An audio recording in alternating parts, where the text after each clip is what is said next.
Laveena archive has the audio and the ebook. There's a we have a genetic imperative to bond with what is different, to mate with what is different. You think about our relationships in life, going through the ages, getting married to people. We are always told not to marry within family, correct? That's not correct, because it's not correct to marry within family, because it's not a good thing to bond with something that's too similar to us. The genes want what is different. The genes want something else on the other side. If you look at your human design chart, they're looking, when you see these little gates that are either dormant potentials just waiting there to be activated by the other, or they're hanging. Let's see, I don't have a hanging on here. Here's a hanging gate, just a receptor.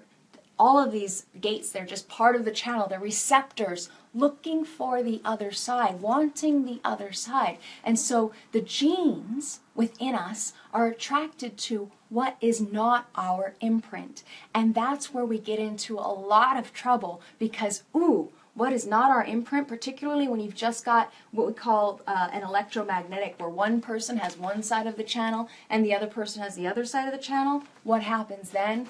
Juiciness. Attractiveness. I want that, I don't have it, I want it, I need it. It has to be. Particularly when you're like me and you've got a love gate here in this, this is one of my love gates. Actually, I've got two of them here in my splenic center. You got a love gate here in gate 28, and somebody comes in and either hooks in by that 38 or turns on my splenic center, turns on my 26 by hooking into that love gate.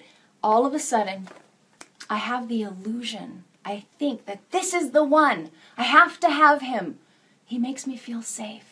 He makes me feel complete if he bridges my split. He makes me feel whole. This is it, right? But that spontaneous spark is not my truth. So understand that you need to know your decision-making strategy and authority to make correct decisions in relationships. None of this stuff really matters that I'm going through today. It's just food for the mind to help you understand how you're here to connect with the other and understand why there's challenges in the relationship, compromise, or this feeling of, I need to get away from that person now, it's just too much. If you're a third-line personality like me, you're somebody who needs to get into a relationship and coming out of it, breaking off from it a little bit at least. Some way, somehow, having a break during the day, having the ability to step out. Bonds made and broken is our bonding strategy. So it's about us being able to see what the relationship was once we're out of it, because only in that regard can we really see what it was. It's kind of like that you don't know what you got till it's gone kind of thing. With a third line, it's just how we operate. We need to have that connection be broken off somehow. So it doesn't mean that, we got to get married and then divorce and married and then divorced, although I have had relationships go on and off and on and off. It is about understanding who you are, accepting your process, and loving yourself no matter what. Following your decision-making strategy and authority can get you there. If you experiment with it, give it a try. All right? So we're going to start first with aura types. If you're new to Human Design System, this is going to be a really tiny, quick, brief overview, and I've got resources for you to click onto to go and check out more if you're brand new to Human Design. And if you're brand new to Human Design, that site, mybodygraph.com, gives you the very first step of understanding your chart for absolutely free, and it's all in raw Uru Hu's voice, helps you understand who you are and how you're here to make decisions. So on my screen you can see that we have 4 different aura types. We have the manifestor, an energy type. We have the generator, another energy type. Those are the main kinds of beings in the world. 80% of the population approximately are those energy types. Then we have the projector. Hello, I'm a projector. Projectors are here to know who the other is and to help others to find their success, and in that way having their own success. So the projector and the reflector, those 2 types of beings are what we call non-energy types, meaning they don't have consistent access to either manifesting or generating. Our world, the illusion that we live in, is all revolves around this Maya, this very dense illusion. Everything is right, space, right? But everything is so real. How do you get around that? How do you live in this world? Whereas a projector, an advisor, is the career type of the projector. I'm here to understand systems and to help you see how you can understand yourself and use your personal energy in the most effective, efficient manner. And so the way that a projector is designed to interact with a reflector is different from a generator, is different from a manifester. And the same can be said with all of the other types. So right now, remember we have that thing called genetic imperative to bond with what is different. What tends to happen is that a lot of aura types will bond with a different auric type. So it's just a different flavor of energy, but what tends to happen is, let's say, for example, you're a generator. Generators have this giant, wide, enveloping aura that is designed to pull things to them for them to respond to. They're designed to be able to have this, this quality of this warm, like auric bear hug is how they envelop you, they wrap around you. So now imagine them trying to do that to a manifester. Manifestors don't have the same kind of auras. It's almost like they're diametrically opposed. While the generator is large and pulsing and drawing inward, the manifester is more of an enclosed shell, and it's pushing outwards, and it's denser. It has impact. And what it needs that impact for is because they're the ones that are here to get things started in life. And so what tends to happen when you're not aware of this, you as a manifester may have been conditioned all your life to ask for permission rather than inform about what you're designed to do. Maybe you've been waiting for permission to do what you're designed to do. Whereas as an adult, maybe as a child you need to learn to ask permission and to be polite, yes, to avoid the type of friction that you can come across with other people, particularly when they're older than you. But when you get to be an adult as a manifester, you have a tremendous impact that you're here to make that you cannot make if you're always standing back and waiting for the other person to initiate you. You're not here to do that. Look, let's imagine that you're a manifester child and you're a girl, an Asian girl, just to be on the very extreme of stereotypes, but just think about the kinds of conditioning that that person has had to not be who they really are, what they're here to be. A manifester has power. They have power connected to the throat. That's what creates a manifester energy. And so now if I'm a projector and I'm here designed to penetrate into one person at a time, that's my primary ability, my primary purpose is to help that one person at a time. And I'm trying to penetrate into a manifester. Do you feel, do you think, do you sense from what I've described to you that I would have the same kind of effect on a manifester, dense, closed, repelling aura, as I would a generator, open, enveloping, pulsing, pulling inward aura? A little bit different, right? So when you're understanding how you're here to be in relationship, one of the basis things to look at is, what's your aura type? What is the type of interaction style that you have, and how is it different from that other person, so that you can recognize the differences and not take it personally, so that you can honor the differences and not have an issue revolving around, well, why are you different? Why can't you be more like me? Or if you're talking to your child, to two different types of children, one's a generator, one's a projector, and you tell the projector child, why can't you be more like your brother, the generator child who has tons of energy and is bouncing off the walls doing his thing? Well, maybe you wouldn't ask your child to be bouncing off the walls, but nonetheless, when you're looking at the different aura types, it just helps you understand how, at a quick read, just a quick glance at the graph, and you'll understand how this person is designed to interact with the other.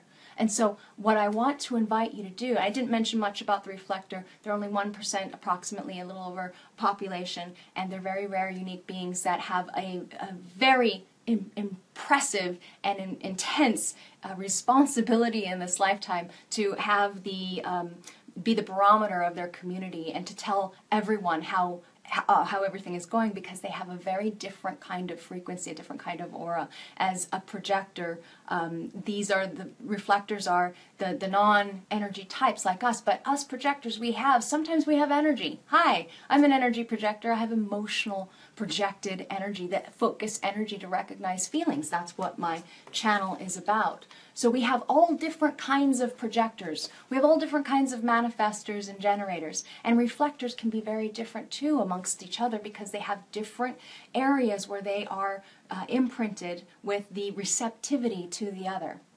So I want to invite you to check out it looking forward now. This is what we're going to discuss in that presentation that I've talked about for the next 8 weeks, starting on Sunday, next week Sunday, where we go through our relationship mechanics between ourself and the other, and just talk about these dynamics, literally looking at the charts together and sharing our experiences and understanding how the relationship is here to be played out. So when you're looking at the manifestor here on the slide, you can go ahead and click, beep, beep. Pardon me. There we go. So while I do that, get some water. The manifestor type. If you want to learn more, if you're a manifestor, or you have a manifestor partner or a child, loved one, business partner even, you want to take a look at these, the manifestor signature audio. The audios are free. The type videos are a paid option on Jovian Archives. So you can go ahead and click that to check out what Ra has to say about that type, to understand who you are or who the other is. The generator or builder type, that's the career type. Over here, the manifestor is the innovator career type. Generator builder career type. There's two kinds of generators, and here you can find an article that I wrote, Ra's generator signature audios, part 1 and 2. Those are free, and then you can also go and buy, if you want to, on the Jovian Archive website, the type video to understand more about that.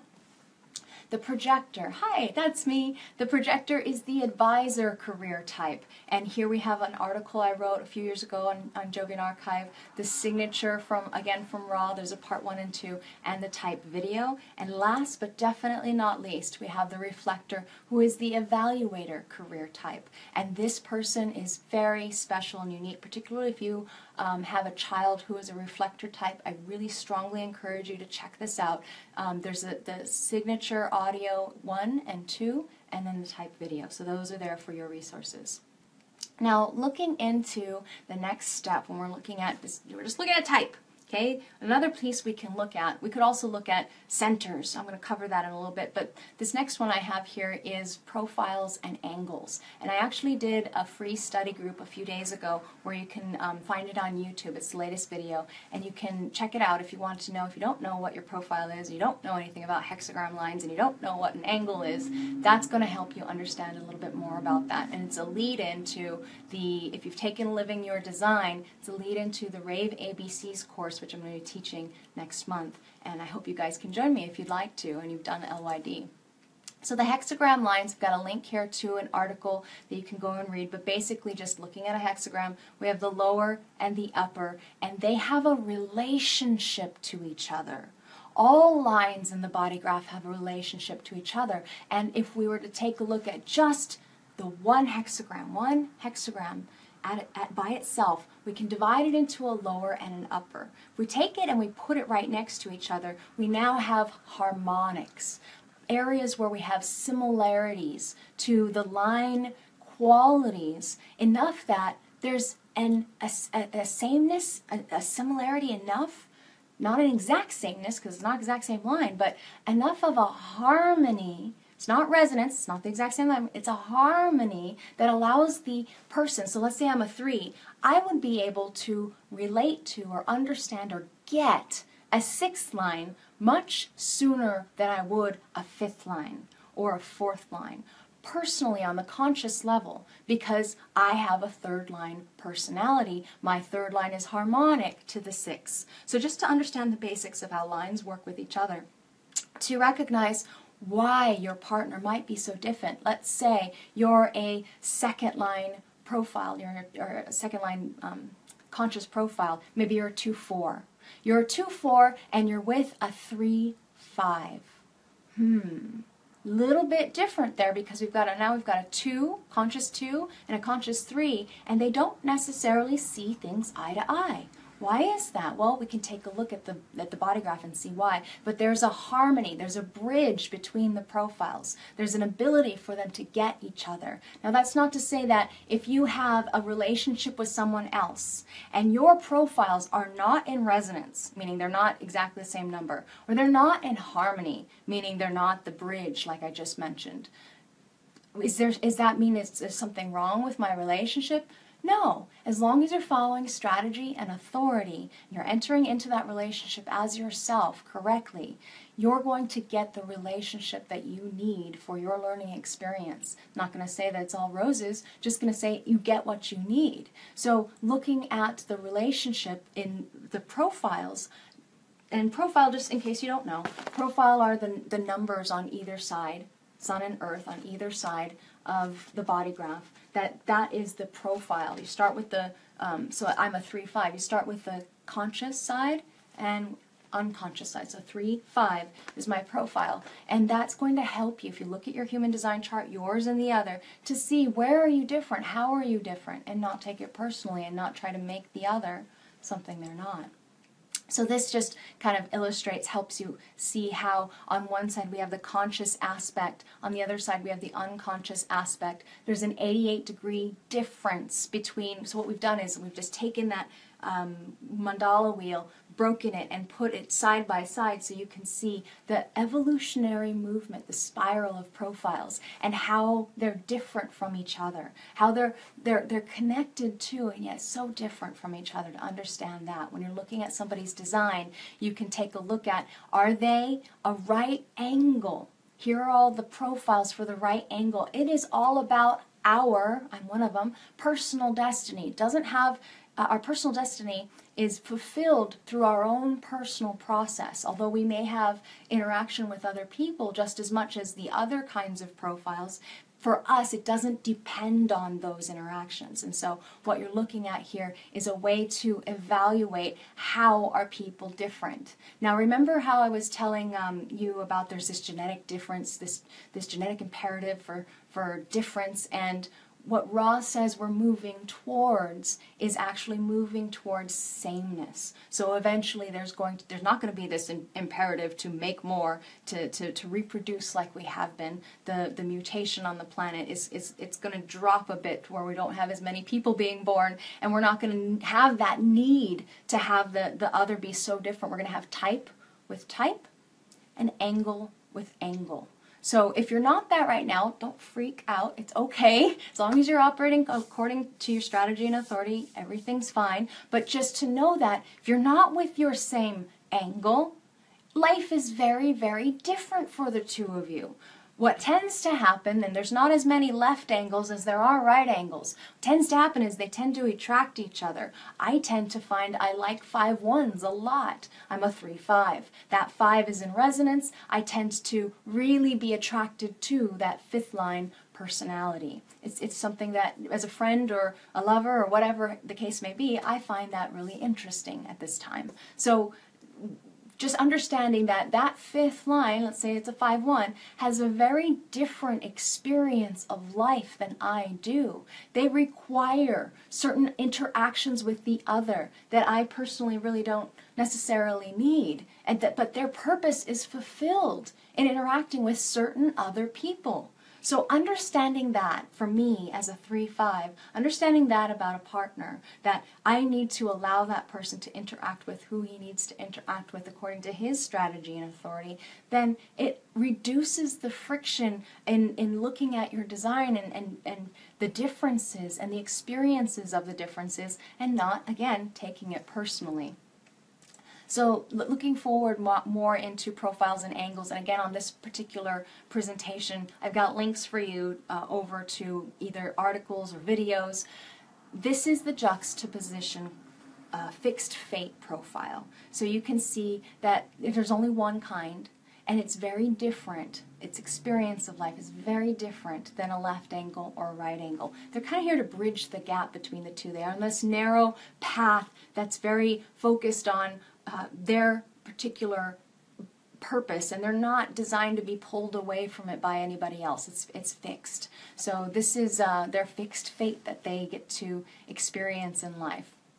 Now, the last but not least is the left angle, transpersonal karma. So when you're looking at somebody's design and you see that they have this kind of profile, you know that they're more about interacting with others because there's some karma there to fulfill. There might be a hint of a memory when the left angle comes into contact with somebody that they have some kind of past karmic interaction with, that they're here to have an experience with them. There's something of benefit for either one or the other or both in that relationship with the other. So understanding this about yourself or your partner or your children or your friends can be really helpful to easing relationships so that there's not such a friction when we come across difference. So your resources for looking into this information, we have hexagram profiles and harmonies. You can look at profile compatibility. That's an article by Linda Bonnell, the International Human Design School. It's on Jovian Archive. We also have the human design profiles that you can look at and the angle videos. All of those are links to resources that are either free or paid, and use your authority in deciding whether or not it's right for you to look into it deeper. So next, in a relationship reading, when we're looking at your mechanics with the others, we're looking at the centers. Centers are those geometric shapes inside of the body graph. All of these centers have very particular functions. Sometimes they can even be felt in the body. They have very particular ways of expressing themselves. And what tends to happen is someone comes into a relationship with someone else, and like those puzzle pieces, they have difference, right? One person's got this center and that's, let's just say, use my example as two different people. Let's just say this is somebody's complete human design chart and they've only got this. Let's say this is Barack Obama because that's his design, just that one channel, and everything else is open when we're talking about centers. Now, let's say somebody else comes in and those two centers are defined, but the other two centers are not. So when we juxtapose them, we put them together on top of each other, we get this. So we get a totally different being than we have when we just have one person by themselves. So have you ever noticed that when you're having interactions with others, particularly if you're in a relationship with someone else, where you are yourself, you are who you are, you're bipping along through life doing your thing, and then all of a sudden, boom, you meet somebody. And wow, this is a wonderful romantic relationship and there's so much attraction there. And together, you are not you anymore. You're something different. So when we take a look at the centers, looking at the centers allows you to understand the dynamics between the two of you as far as what you're taking in from the other and what the other is taking in from you. So there's this transmission of who you are. You're broadcasting a frequency that has to do with the colored in areas of your chart.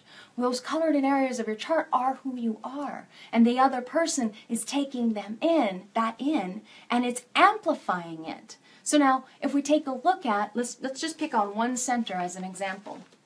In my example, we have a defined emotional solar plexus being, and we have an undefined solar plexus being. So that person here is here to be wise about emotional intelligence, and this person here is here to have a very fixed experience of their emotional waves and make decisions patiently over time with clarity of emotion, not chaos. And so what happens here is, if this person and this person, if they don't understand about human design, they get into this relationship with each other, what happens is the other person tends to amplify how this person is feeling, and so then this person becomes even more uncomfortable, unhappy, when that other person is unhappy. If this person is living a living hell right now because they're emotionally upset for some reason, maybe it's chemistry, maybe it's actually some kind of crisis in their life, this person is going to suffer those consequences because they're going to amplify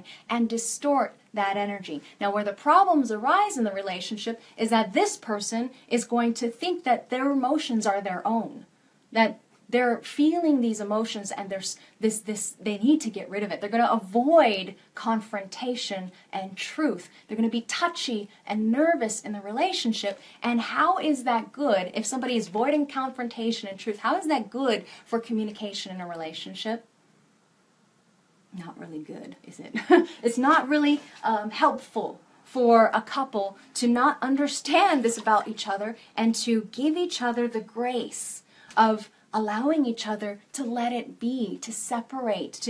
I'm not talking about like, let's get out of my house. I'm talking about like, let's take a little break while the person who is totally, completely emotional can cool off and ground and get back to themselves and breathe and allow their wave to settle before they get into the aura of the other who is helplessly, choicelessly amplifying the pain that this person is experiencing, and it can be a total nightmare. Has anybody ever experienced that?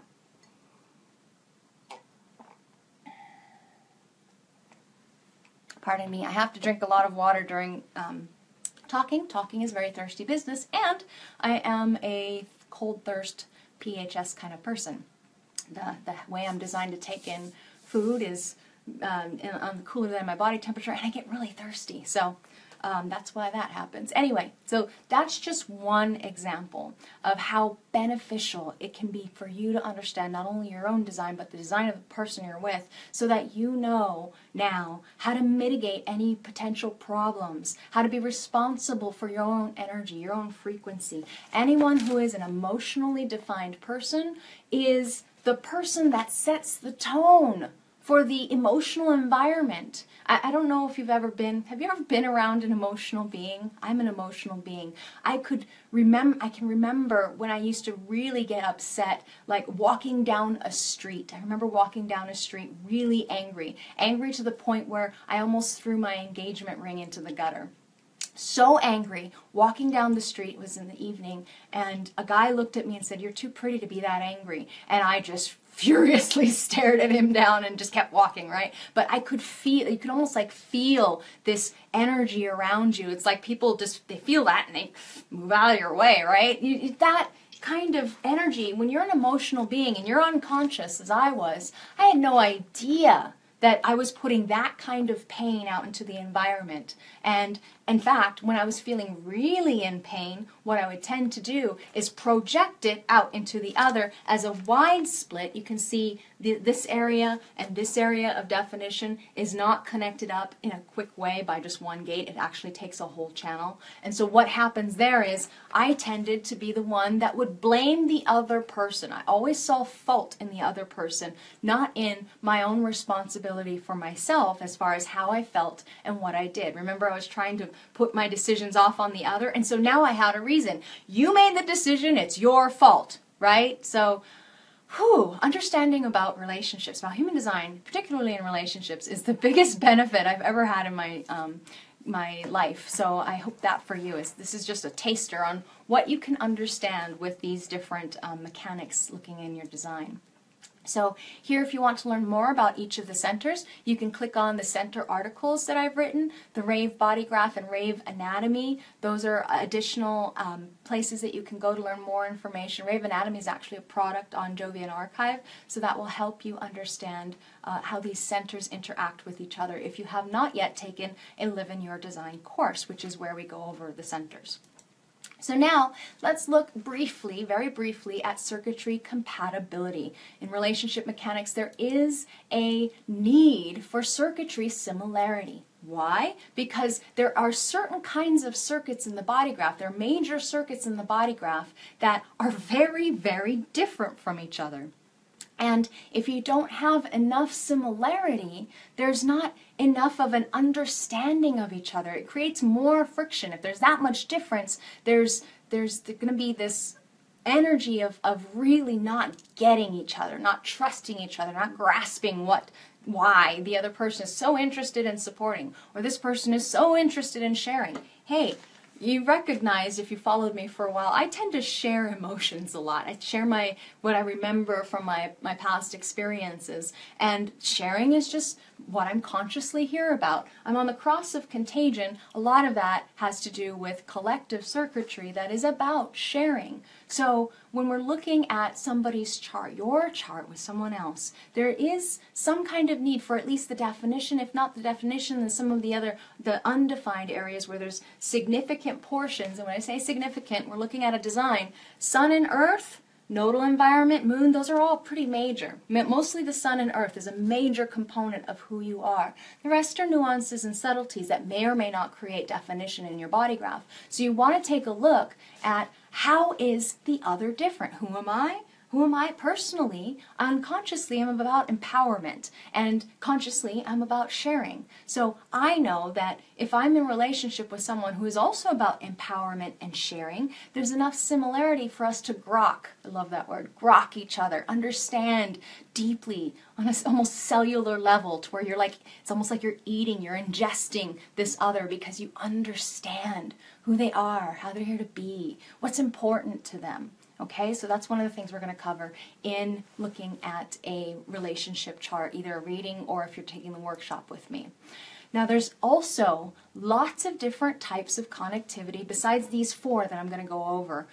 There's just ranges. It's so deep and so profound. But when we go into looking at the surface of the body graph, these types of connectivity that I'm going to cover right now, you may have heard of before. There's actually an article that you can read on Jovian Archive where it is a transcript of Raw talking. It's a Valentine's Day thing.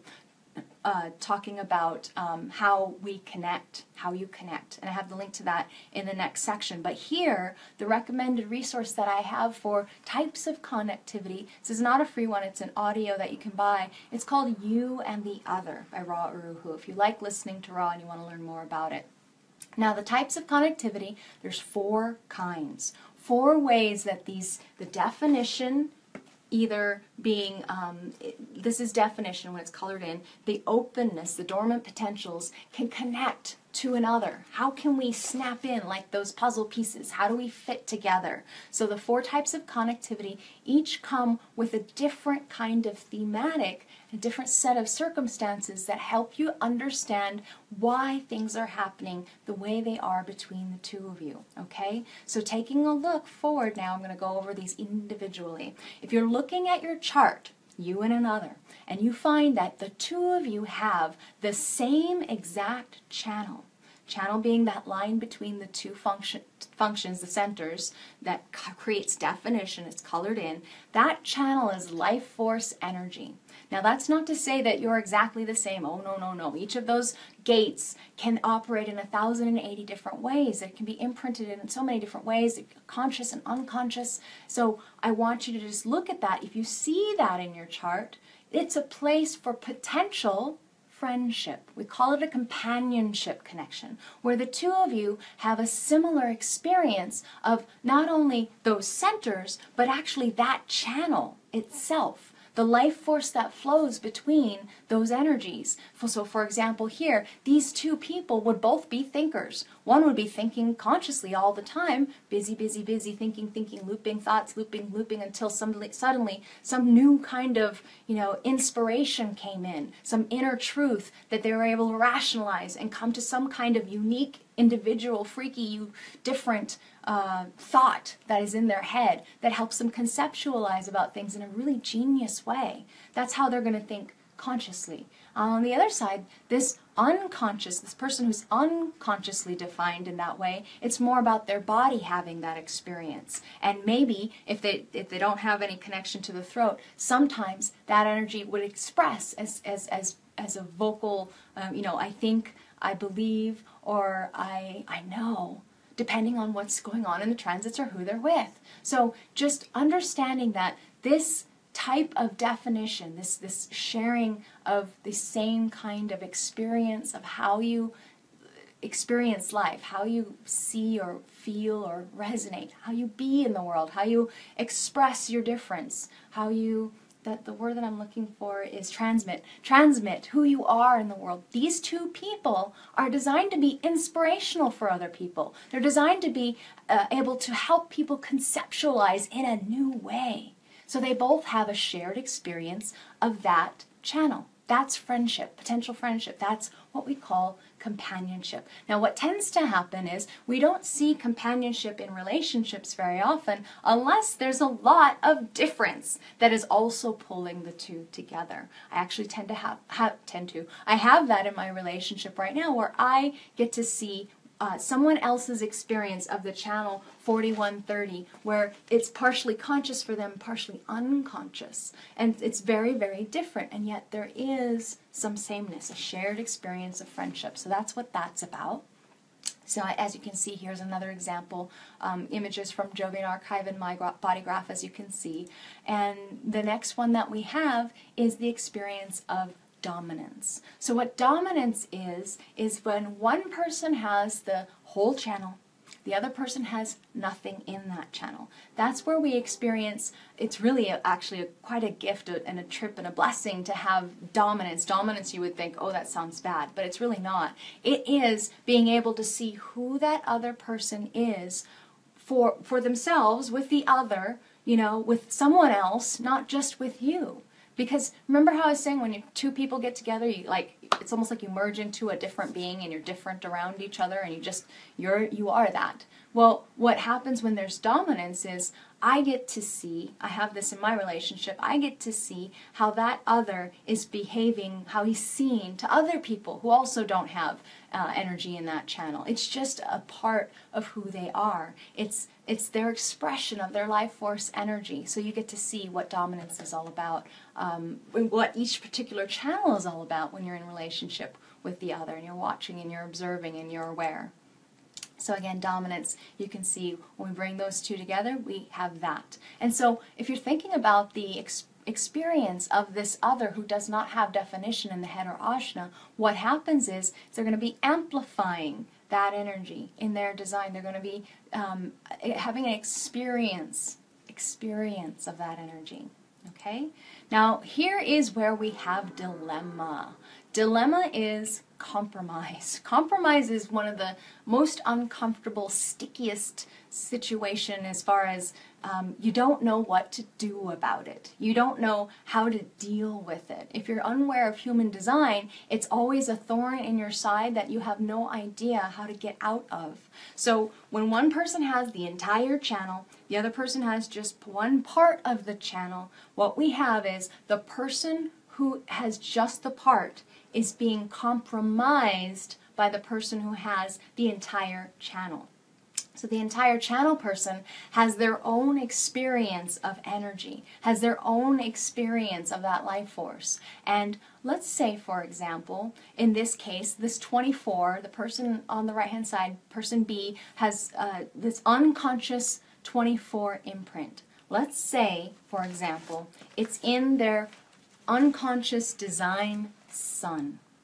Now that is a very big part of who this person is. It's their unconscious expression of their core essence of their life force. And let's say it's in a defined center. It's designed to be always on, but when the two are interacting, for some reason, B feels that A either doesn't get them, doesn't appreciate them, doesn't value them, doesn't honor them for who they are, doesn't allow them to be who they are. It's just a mechanic that without understanding and recognition and awareness, it can be very, very personally painful. So understanding here in the compromise that your only choice is to surrender, understand it, you either take it or leave it, really, with the compromise. And for some types, it's more uncomfortable than others. I actually have a friend who I went through professional analyst training with. Her and her husband have a bunch of compromises, but they're both generators. They both have a lot of similarities on other aspects. So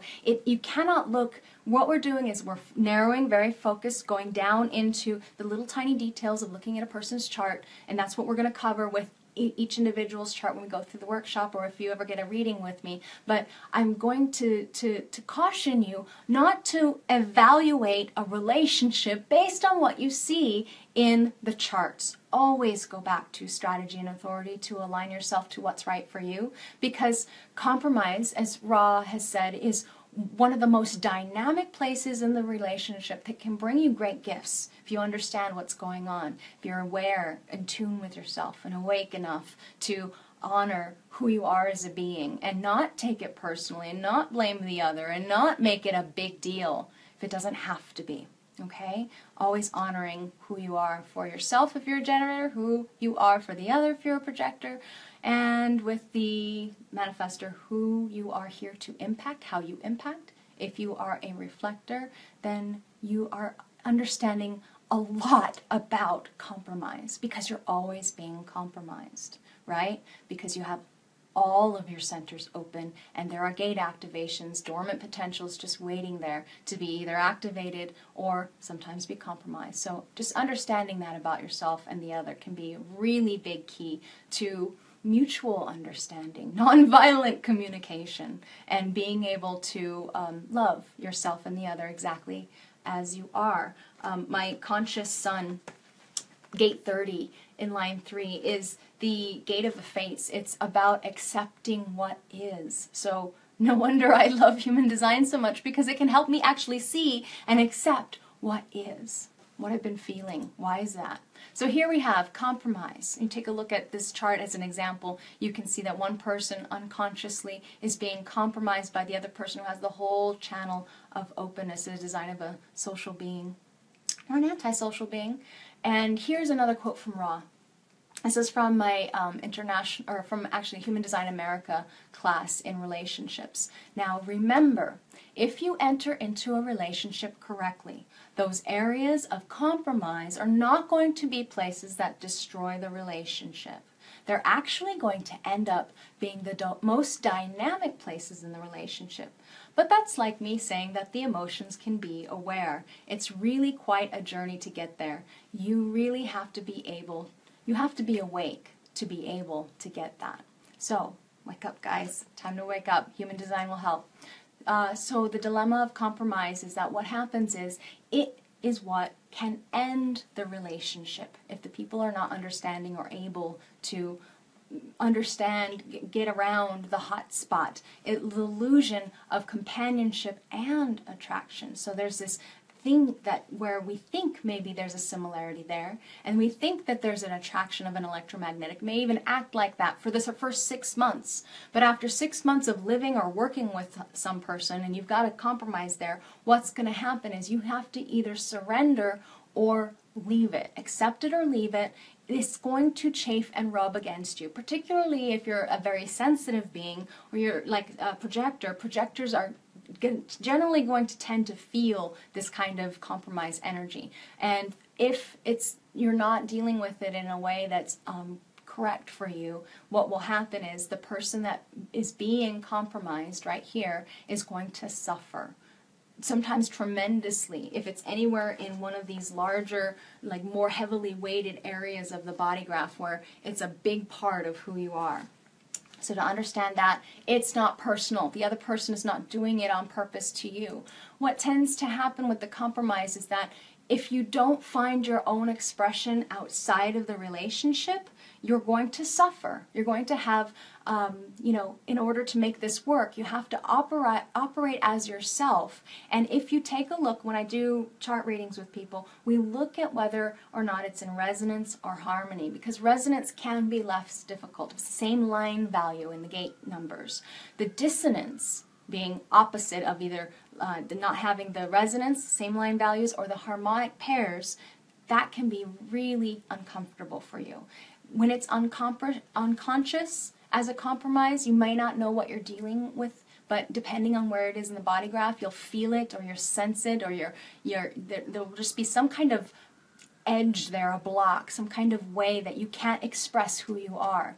There needs to be a balance between what's going on in the entire chart and looking and dealing with the compromise. Is this something that you can accept and allow and get your expression somewhere else, to where you don't have to have that piece of you be part of the piece of the puzzle when you're in relationship with that other, right? So just to be aware of that, using your strategy and authority to make the decision of whether or not to stay or leave in that relationship. So now, attraction and repulsion, this is the electromagnetic. When we have two sides of the channel and they come together, there's this pull together and there's this push away. What tends to happen is, you both, initially there's a flicker of a spark, some kind of chemistry, depending on what line values are there, depending on what's going on in the rest of the chart. Sometimes even a transit may come in, and if you've both got the same side of the gate, say you both had the 24, and then the transit comes in and brings in 61, you might even have a spark just for a moment for that transit, and have that really great chemistries where you're having these amazing thinking experiences with the other, and you're having this deep conversation that's all about inner truth, because that's what the transit's bringing in, and you both have the other side, which is about rationalizing. And this experience of electromagnetic in human design, people get all excited about it because, like, ooh,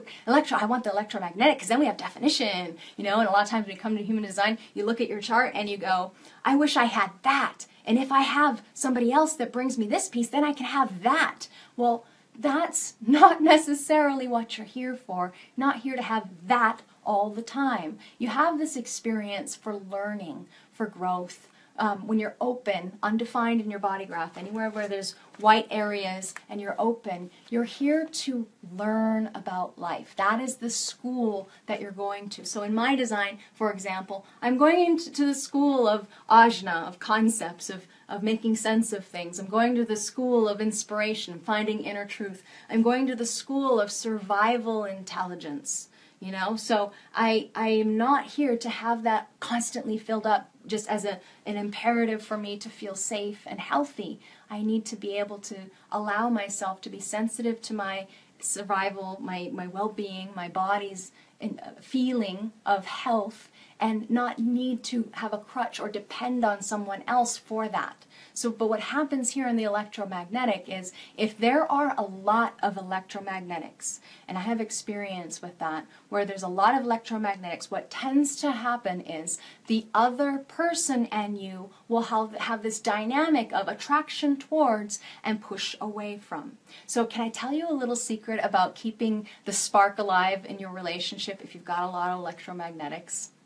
It's a really good one. It's really easy. You're going to know what it is if you've been in human design for a while, but it is to make sure that you give yourself time to sleep alone outside of that person's aura. If there's a lot of electromagnetics and you're around each other too often, too much, what'll tend to happen is there's this push away, because the electromagnetic on one side, yours, let's say, is saying, I want that other, and boom, ooh, feels good, right? But then after a while, that electromagnetic gets tired of connecting to that other. Maybe it's not a harmonic, maybe it's not in resonance, maybe it's dissonance. And in that dissonance, it's almost like in that life force energy, in that channel, the two of you are not singing the same song, even. You're not singing in harmony, you're not singing in resonance. One person's stepping on the other person's foot, as I've heard Ross say, and the energy is kind of off. And so what happens is there's this repulsion, either way, whether it's harmonic or resonant, those two tend to stay together long without needing the push away. But there's this push away because in your openness,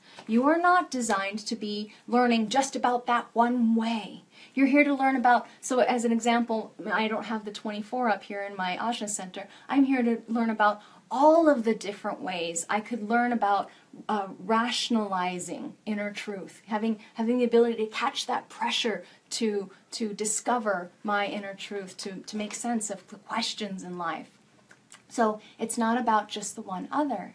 In your openness is where you, as a defined being, the defined energy in your chart, are here to be nurtured, are here to grow, are here to learn. And the interactions with the other, this electromagnetic, is one of those ways. So electromagnetics, I've heard some people in human design say, oh, they're overrated.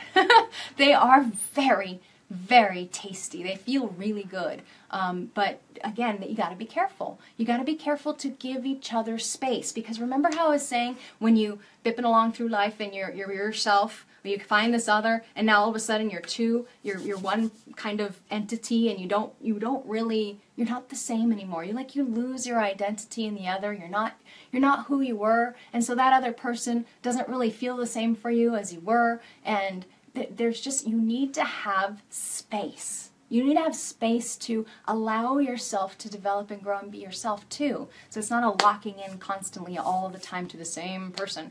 That's where, if you have this repulsion, that's why electromagnetic. It can catch you unawares if you don't know. So if you want to keep the relationship, the love in your life, Thank you so much, Kimberly. If you want to keep the relationship and the love on fire in your life, go ahead and try sleeping in separate bedrooms. Have your own space, your own sanctuary where you can do what you need to do, what you want to do. You know, you don't have to watch his same TV show that you don't want to watch. You can read your book, you can draw, you can paint, you can, dance around, sing naked, whatever you want to do. But you be you. And let them be them. And when you come together in relationship, you get to have the experience of what it's like to be activated in all those juicy, yummy ways without the repulsion. Okay? So particularly if you're third line like me, it's nice to have those breaks. And here's an example. Ooh, we have channel of mating. This is about reproduction, a design focused on reproduction. So you've got one person who's got this sacral gate of sexuality, the 59, and one person who's got this emotional intelligence, the solar plexus gate that is either opened or closed to intimacy, the gate of friction. We have crisis, conflict over here. They always go together with their oppositions in the wheel. So I sometimes have to go crisis, conflict. Oh yeah, conflict. This is the one about friction. This is the one that will build more, make more, genetic imperative to make more. So this is attraction here. Be very careful if you've got one or the other side of this particular channel and there's a transit coming through. Wear your condoms, guys, unless you want to have be pregnant, or if two of you come together like this. This is a really powerful channel. It's not a love gate. We're going to talk about love gates later, but this is attraction. This is love and hate sometimes. It can be this magnetic, ooh, ooh, ooh, I want you, ooh, ooh, ooh, I hate you, get away from me. All right, so just to understand how that works in your design.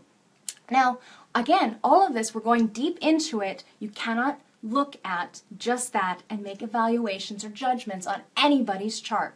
It has to be according to your strategy and authority and what's right for you. When I do a reading with someone, I'm looking at their chart and I ask them questions and I get them to help us both understand how it plays out for them, because only they are intimately aware of how this energy expresses in their lives between all of the different line values. Each hexagram has 6 different line values, and they're meeting up with another hexagram that has 6 other line values, and underneath that we have different colors, and underneath the colors we have tones, and underneath the tones we have bases. There's a lot of differentiating factors that go into understanding how this works in a relationship. Going back to the profile and the centers and the types and all of that stuff. We're just narrowing down, focusing to help you understand the mechanics a little bit. So now going back to connection themes, that article that I was recommending by Rod, it's a transcript, here it is, How We Connect. And you can link over into that when you get the download to read on Jovian Archive about that. Okay, so 9 and 0, nowhere to go. Nowhere to go. Why is there nowhere to go if you look at this chart? Why would there be literally nowhere to go? Well, if I took up my finger, let's take my mouse pointer. I'm going to start at the root center. I'm going to draw a line through all, we're going through all of these different centers. I don't even have to pick up my mouse in this case. It could be sometimes that you have a 9 and 0 where there's a split in the relationship, where there's a gap. And then sometimes they have maybe fights because that energy will come in when they go to a restaurant, and all of a sudden all the things that they've been boiling up in their relationship suddenly comes out and gets expressed. But with a 9 and 0, nowhere to go, it simply means that in relationship with those two, they're very locked in together. They have nowhere to go. There's nowhere, they're focused in on each other maybe. There's nowhere for them to have a shared experience of the outside world together because there's no open centers. So that's what it's talking about. We have 9 centers in the body graph with 9 different functions. And there is 0 that are open in this connection theme. So that can be great for some people, it can be really uncomfortable for other people, particularly if we're talking about a lot of compromises. It's not going to be very comfortable. So just understanding that this is why when the two of you are together, I actually have an experience of this with my partner right now. His best friend and him make a 9 and 0, nowhere to go. So whenever his best friend comes around, it's like, I almost like I just have to leave. There's nowhere for me to fit in. They're both talking. I have nothing in common with what they're talking about. So I'm like, okay, see ya. I'm not part of this relationship. The connection here can be a bliss for someone and a hell for someone else. So it's not that any of these are better than the other. It's just a simple rhyme that a nursery rhyme came up with, a nursery rhyme that Ra came up with in order to help us understand the connections. And you can read more about that in that link.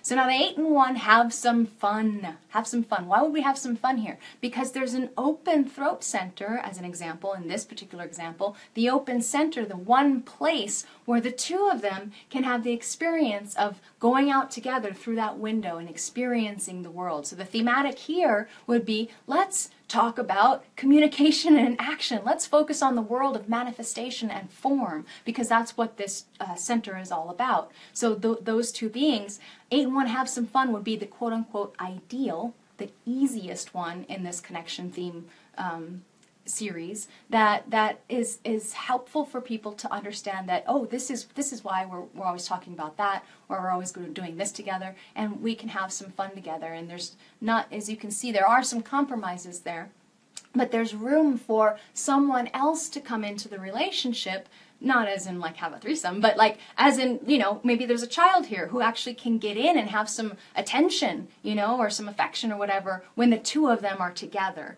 rather than being locked in and only focused on each other. So just as an example, there's the 8 and 1, have some fun. And then next we have 7 and 2, work to do. Now here we have people going, oh my God, work to do? That doesn't sound like fun for a relationship. Why? A relationship work? Get me out. Well, actually, I've experienced a 7 and 2 work to do for much of my time in human design, and I can tell you that it is very rewarding work. When you work on a relationship that is, not only am I going through deconditioning in this relationship, and so is he, but when you work on a relationship together and you understand your dynamics together, it makes the work easier, it makes it lighter, it makes it more rewarding when you can understand that, oh, hey, he tends to go out through the inspiration center because he's interested in all these fabulous things, looking for, discovering what, you know, the answers are to his doubts in his mind, because he's got Gate 63 unconscious, and as a pressure, a way to filter or understand the pressure to think, to find inspiration. That's the theme for the head center. And for me, hey, I've got a totally open ajna. So my ajna is constantly wanting to understand concepts and think and learn. I am a sucker for education. So knowing that about ourselves, we both have the undefined head and ajna center together. This is not our charts, by the way, it's just an example, but together we have all of these different centers that we have this particular experience of those centers, but the work to do here is that you need to understand the other, give them space to go out the window of inspiration while I go out the door of the education, and it's kind of work to keep us together enough to make this relationship work. We've got to work at it. We've got to understand it. Because if you don't, what will happen is that people will tend to avoid each other. And that can tend to happen. Sometimes it might be correct, where you have too many electromagnetics and you need to have your own space, right? So just taking a look at this, that's helping you understand a little bit more about your relationship with another. And like, it's not personal. It's not about you. It's about, they have something that's really interesting for them that they need to explore, and you personally have something, a different kind of interest that you want to explore, and that's okay. Particularly if you have a lot of aloneness gates in your chart, a 33, a 40, if you've got the gate 1 and it's in line 4 and it says aloneness is the medium of creativity, you're going to need some alone time. Maybe you're a projector and your partner's a generator. You're going to need some alone time, because that you're not designed to be turned on by that generator and amplify their sacral all the time. Please do experiment with sleeping on your own if that's the case. All right, next we have 6 and 3, better to be free. Why is it better to be free in this case? Well, when we're taking a look at two people's charts, bringing them together, and now we have not only a window and a door for these two people to escape each other, we also now have a garage door or a back door. We have another way that there's an energy for floating out and not being together. So none of this, again, remember, is bad or good. It simply is. And for some people, they may like the 6 and 3 better to be free. They may like the freedom that comes from being able to have a lot of space and time together. It really depends on the relationship. When you have a single definition, they're independent and whole on their own. They may not understand a basic split definition. Someone like me who has 2 areas of definition split apart from each other, they may not understand my need to have that, have them around as much as I would like to. Maybe it's more than the single definition would. So just to understand these dynamics, again, it's not a judgment call. It's all up to your strategy and authority to make your decision for yourself as far as how you're designed to love. So now, there's a 5 and 4 here that is called not a relationship anymore. So what Ross says this is that it's not a relationship that can work well because there's not enough of it holding it together. If you learn about, in the ABCs class, circuitry, you understand that there's certain circuits going through the body graph, and that circuitry likes to connect and likes to have the, like almost all cylinders firing and having the energy flow through it. When there's not enough energy flowing through it, particularly you see here, this is a split, these people are going to want to find something else to bridge the split, depending on their definition, some other way of experiencing life. So there's just not much holding it together. Now, all of these, there are exceptions to any rule.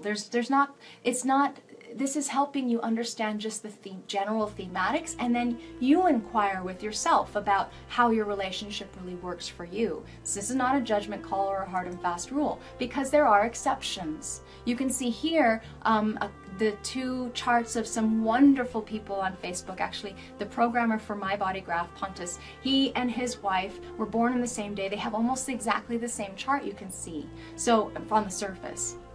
And now, what we're looking at is a happy couple who has had a relationship for a while. They have a child together, and they're a 0. Well, they're a 0. That's not the right word to say it. They're not 9 and 0. They're not 7 and 2. They're not 6 and 3. They're not 5 and 4. They are completely open because they are reflectors. And reflectors are definitely an exception to rules because they are so unique, so different, so valuable and precious. So just to make sure that you understand that this is how this works, I have a little quote here from Ra, just to help you understand. I'm going to read it. Only when we move away from the genetic imperative of our attraction to difference, only when we ourselves are the difference, each and every one of us uniquely, are we going to realize that the thing we've always been looking for is a quality of sameness. That is type with type, angle with angle. Now that's the future. If you're with somebody who's very, very different from you, very different type, very different angle, very different authority, maybe you're emotional and they're splenic, that's very different. It's okay. Just follow your strategy and authority and you'll make it through. Understanding with the tool of human design allows you to accept what is and let everyone be themselves and not try to put blame, shame, guilt, any kind of harm or chaos or challenges out into the environment, drama that isn't necessary. Okay, so hopefully that was helpful. Are you guys enjoying this?